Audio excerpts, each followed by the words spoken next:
प्रभु यीशु मसीह के मीठे और मधुर नाम में आप सबको जय मसीह की।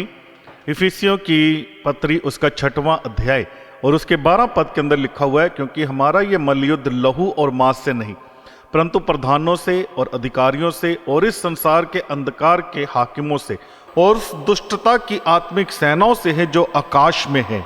क्या आपको कभी ऐसा महसूस हुआ है कि कोई आपको देख रहा है, या आपको हमेशा बुरे सपने या अजीब सपने आते हैं जो इतने वास्तविक लगते हैं कि जब आप जागते हो तो आपको लगता है कि आप अभी भी उसके प्रभाव को महसूस कर रहे हैं?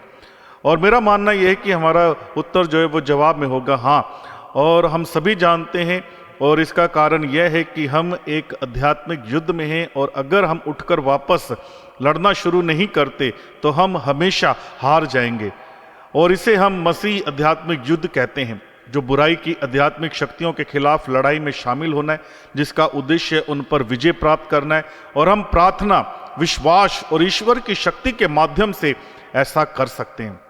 इसमें आध्यात्मिक हमलों को पहचानना, उनका विरोध करना, अपने विश्वास में दृढ़ रहना और बाइबल में वर्णित अच्छाई और बुराइयों के बीच में के चल रहे संघर्ष में सक्रिय रूप से भाग लेना शामिल है।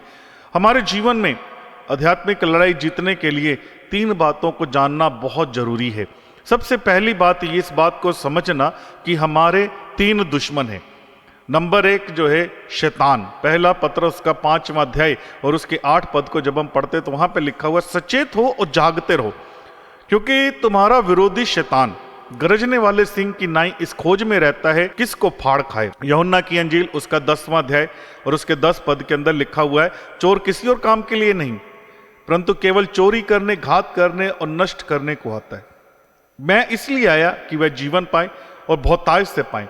बाइबल के इस पद में शत्रु के कार्यों के बारे में विस्तार से बताया गया है। अय्यूब उसका 1 अध्याय और उसके 7वें पद को जब हम पढ़ते हैं तो वहां पर लिखा हुआ है, यहोवा ने शैतान से पूछा, तू कहां से आता है? शैतान ने यहोवा को उत्तर दिया कि पृथ्वी पर इधर उधर घूमते फिरते डोलते डालते आया हूं। हमारा विरोधी शैतान जो है वो हर समय इस ताक में रहता है कि किसको फाड़ खाऊं। अय्यूब की किताब को जब हम पढ़ते तो वहां पर परमेश्वर यहोवा ने शैतान से पूछा कि तू कहां से आता है? शैतान ने यहोवा को उत्तर दिया कि पृथ्वी पर इधर उधर घूमते फिरते, कि वो पृथ्वी के ऊपर इधर उधर घूमता फिरता रहता है, डोलता डालता रहता है, और कहता है मैं डोलते डालते आया हूं। बाइबल हमें ये बताती है कि शत्रु दिन और रात विश्राम नहीं करता और इस खोज में रहता है कि किसे नष्ट करना है। इसलिए यह उचित है कि शैतान की गतिविधियों के खिलाफ प्रार्थना को गंभीरता से लिया जाना चाहिए। बाइबल हमें यह भी बताती है कि शैतान तब तक नहीं जाता जब तक वह चोरी ना करे, हत्या ना करे और नष्ट ना करे। और सबसे बड़ा हथियार हमारे पास परमेश्वर की सामर्थ है।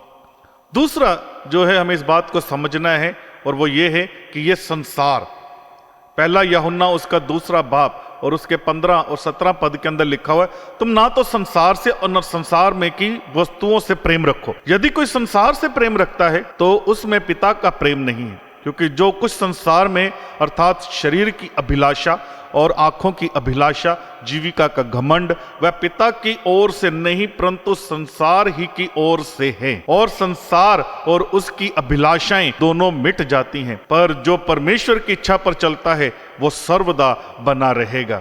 और जब हम रोमियो उसका 12वां बाब और उसके 2 पद को पढ़ते तो वहां पर लिखा हुआ है, और इस संसार के सदृश ना बनो, इस संसार के सदृश ना बनो परंतु तुम्हारी बुद्धि के नए हो जाने से तुम्हारा चाल चलन भी बदलता जाए, जिससे तुम परमेश्वर की भली और भावती और सिद्ध इच्छा अनुभव से मालूम करते रहो। कहता है इस संसार के सदृश ना बनो। आज जब हम इस संसार के अंदर देखते हैं, और जिस प्रकार से यूहन्ना यहाँ पर इस वचन के अंदर लिखता है 16वें पद के अंदर कि जो कुछ संसार में है अर्थात शरीर की अभिलाषा, आंखों की अभिलाषा और जीविका का घमंड, हमारे सामने हमारा विरोधी शैतान जो है हमारे सामने शरीर की अभिलाषाओं को लेकर के आता है, हमारे सामने आंखों की अभिलाषाओं को लेकर के आता है, हमारे सामने जीविका का घमंड लेकर के आता है, जो पिता की ओर से नहीं है परंतु संसार ही की ओर से है, शैतान के द्वारा है। तो परमेश्वर कहता है रोमियो 12:2 के अंदर कि संसार के सदृश ना बनो परंतु तुम्हारी बुद्धि के नए हो जाने से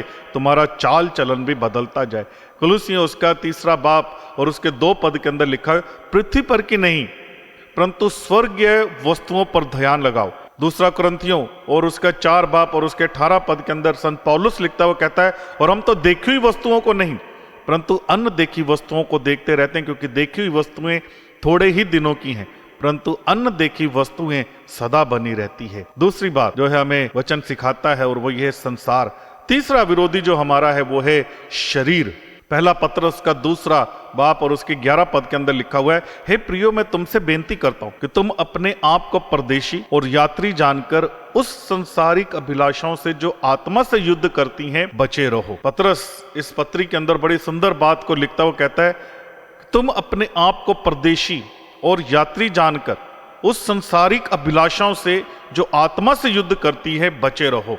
आज जब हम इस संसार के अंदर रहते हैं और इस संसार के अंदर संसारिक अभिलाषाएं बहुत सारी हैं, इतनी अभिलाषाएं हैं संसारिक कि वो मरते दम तक जो है खत्म नहीं होती, लेकिन परमेश्वर का वचन कहता है अभिलाषाओं से जो आत्मा से युद्ध करती हैं बचे रहो। दूसरा कुरिन्थियों उसका जो है 10वां बाब 3 और 4 पद के अंदर लिखा हुआ है, क्योंकि यद्यपि हम शरीर में चलते फिरते हैं तो भी शरीर के अनुसार नहीं लड़ते। संत पौलुस कुरिन्थियों की कलीसिया को लिखता है और इस वचन के अंदर वो बताता है, कहता कि हम शरीर में चलते फिरते तो हैं तो भी शरीर के अनुसार नहीं लड़ते, क्योंकि हमारी लड़ाई के हथियार शारीरिक नहीं है। वास्तव में इस बात को समझना कि हमारे लड़ाई के हथियार जो हैं वो शारीरिक नहीं है परंतु गढ़ों को ढा देने के लिए परमेश्वर के द्वारा सामर्थ्य, शारीरिक हथियार नहीं है। संत पौलुस इस वचन के अंदर लिखता है, पर गढ़ों को ढा देने के लिए परमेश्वर द्वारा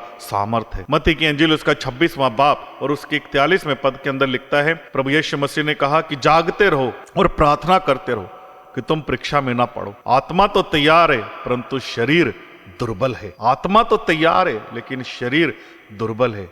हमने कभी कभी इस बात को महसूस किया है कि जब हमारा मन जो है वचन पढ़ने को करता है या दुआ करने को करता है, आत्मा तो तैयार है लेकिन हमारा शरीर जो है वो हमारी मदद नहीं करता। हमारा शरीर जो है वो दुर्बल होता है, हमारा शरीर उठ नहीं पाता। आत्मा हमें अंदर से अगुवाई करता है लेकिन शरीर, प्रभु ने कहा कि शरीर दुर्बल है। इसलिए खुदा ने कहा कि जागते रहो और प्रार्थना करते रहो कि तुम परीक्षा में ना पड़ो। आत्मा तो तैयार है परंतु शरीर दुर्बल है। हमें इस बात को समझना, पहली बात जो हम वचन के अंदर देखते हैं कि हमारे जो हैं 3 दुश्मन हैं, शैतान, संसार और शरीर। दूसरी बात जो है वचन हमें सिखाता है ये समझना कि हमारे सामने 2 व्यक्तिगत योग्यताएं हैं। 2 व्यक्तिगत योग्यताएं हैं। सबसे पहला नंबर 1 ए, व्यक्तिगत पवित्रता।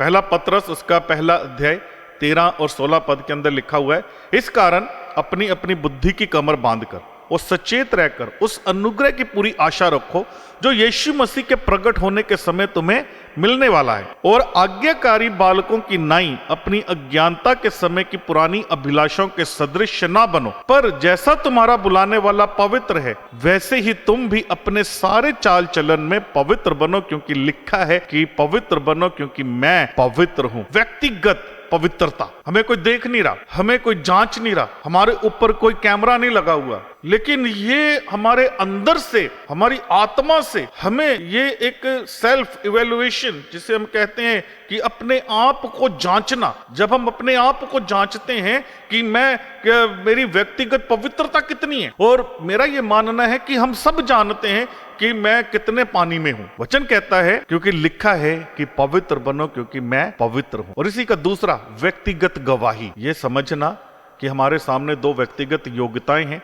पहला व्यक्तिगत पवित्रता, दूसरी व्यक्तिगत गवाही। इफिसियों उसका 5 बाब 15 और 16 पद के अंदर लिखा हुआ है, इसलिए ध्यान से देखो कि कैसी चाल चलते हो। ये एक गवाही है, हमारे चलने से, हमारे बोलने से, हमारे उठने से, बैठने से, ये हमारी गवाही है। हम कितना दूसरों के सामने अपने आप को किस तरह से प्रेजेंट करते हैं। वचन कहता है इसलिए ध्यान से देखो कि कैसी चाल चलते हो, निर्बुद्धियों की नाई नहीं पर बुद्धिमानों की नाई चलो, और अवसर को बहुमूल्य समझो क्योंकि दिन बुरे हैं। एक व्यक्तिगत गवाही। जब हम अय्यूब की किताब उसका पहला अध्याय और उसके 8वें पद को पढ़ते हैं, ये बहुत एक सुंदर वचन है जिसके अंदर जो है परमेश्वर यहोवा अपने दास अय्यूब की एक व्यक्तिगत गवाही दे रहे हैं। जब हम वचन पढ़ते हैं यहाँ पर अय्यूब उसका पहला अध्याय और उसके 8वें पद को, यहोवा ने शैतान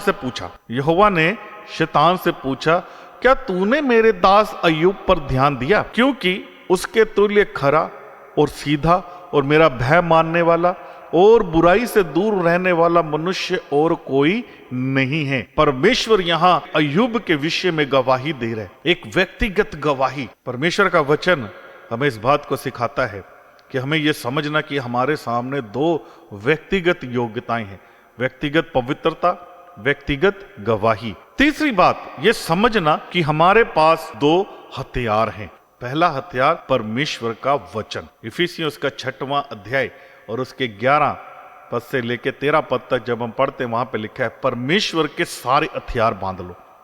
परमेश्वर के सारे हथियार बांध लो कि तुम शैतान की युक्तियों के सामने खड़े रह सको, क्योंकि हमारा यह मल्लयुद्ध लहू और मांस से नहीं परंतु प्रधान से और अधिकारियों से और इस संसार के अंधकार के हाकिमों से और उस दुष्टता की आत्मिक सेनाओं से है जो आकाश में है। परमेश्वर का वचन यहां पे हमें इस बात को सिखाता है, कहता है कि परमेश्वर के सारे हथियार बांध लो, अपने आप को परमेश्वर के कवच के अंदर छुपा लो। ये परमेश्वर का कवच है कि परमेश्वर के सारे हथियार बांध लो कि तुम शैतान की युक्तियों के सामने खड़े रह। और 13 पद के अंदर कहता है इसलिए परमेश्वर के सारे हथियार बांध लो कि तुम बुरे दिन में सामना कर सको और सब कुछ पूरा करके स्थिर रह सको। कहता है यहां पर इसलिए परमेश्वर के सारे हथियार बांध लो, परमेश्वर के सारे हथियार बांध। और वचन कहता है यहां पर कि बुरे दिन में सामना कर और सब कुछ पूरा करके स्थिर रह। दूसरा है परमेश्वर का वचन। यह समझना कि हमारे पास दो हथियार है, परमेश्वर का कवच और परमेश्वर का वचन।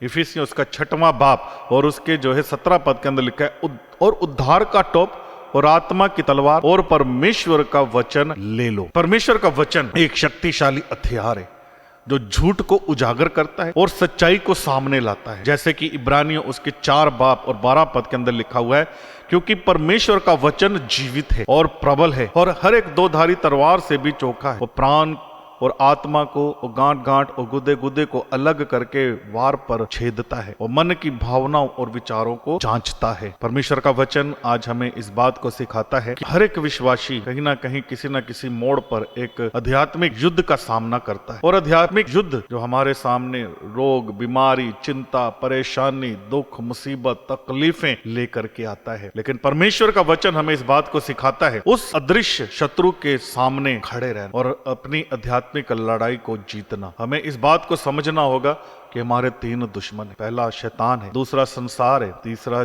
शरीर है। हमें यह समझना है कि हमारे सामने 2 व्यक्तिगत योग्यताएं हैं, व्यक्तिगत पवित्रता, व्यक्तिगत गवाही। हमें यह समझना है कि हमारे पास 2 हथियार है, परमेश्वर का कवच और परमेश्वर का वचन। परमेश्वर इस वचन के द्वारा बहुत सारी आशीष और बरकत दे। आमीन।